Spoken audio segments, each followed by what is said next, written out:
Hello everyone. This presentation is about a function selection. So what do I mean by that? I've selected a batch of 5 functions and 10 different input sources. In fact, there are just 5 input sources and they are paired 2 by 2, but we don't know which 2 are paired. And we're trying to select the best suited function for each pair. So there are several problems here. First, how to distinguish which function is the best suited for each input. And second, to get an accuracy in terms of which pair sends the similar inputs. And we have also 5 samples, and we are going to analyze and figure out what is the best suited function for the inputs. And whoever knows what those names mean, it means they have some tangency with artificial intelligence. But they're not necessarily dedicated to artificial intelligence, the name of the functions here, simply just for the example's sake. So the conditions are the following.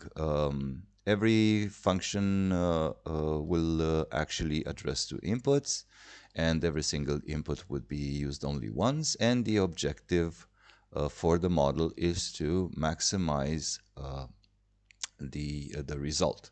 And obviously, since there are 5 different data tables, we are going to model and find one best suited from the top 10. And as you're probably used by now, if you've seen several of my videos, I am not using any UI, but I am using simply the command line in order to get things done. So let's go for it and see how it goes. And as I said, the data was loaded, the mathematical model was transformed into a Boolean satisfiability formula, and which is this one here. And then the formula contains 50 variables and 716 clauses, and the objective functions are those. And there we go, we have the results. However, we are not so, since the differences are quite large, for instance, between this one and the top one I've seen, we are going to add some extra condition on top of the model. And let's edit the CSV file, the data entry file, and here we will add a target. A target meaning we want the end result of each table to be greater than, let's say, 3.5, and see how it goes. All right, so let me put this into the counterparty XLS file and go for it. All right. Now, let's see how the targets are achieved, or if they are achieved. Now, the extra condition, which is target greater than 3.5 per table, is taken into account, as I said. And the model has been soon solved. And we'll see if the targets are achieved.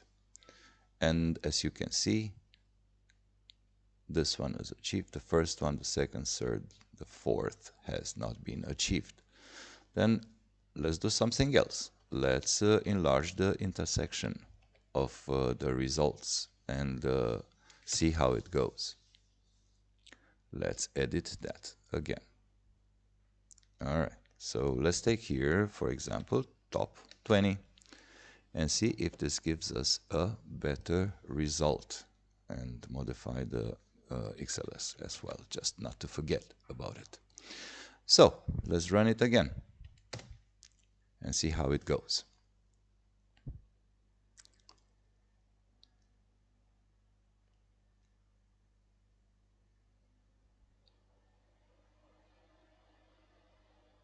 So finger crossed, maybe this time will work.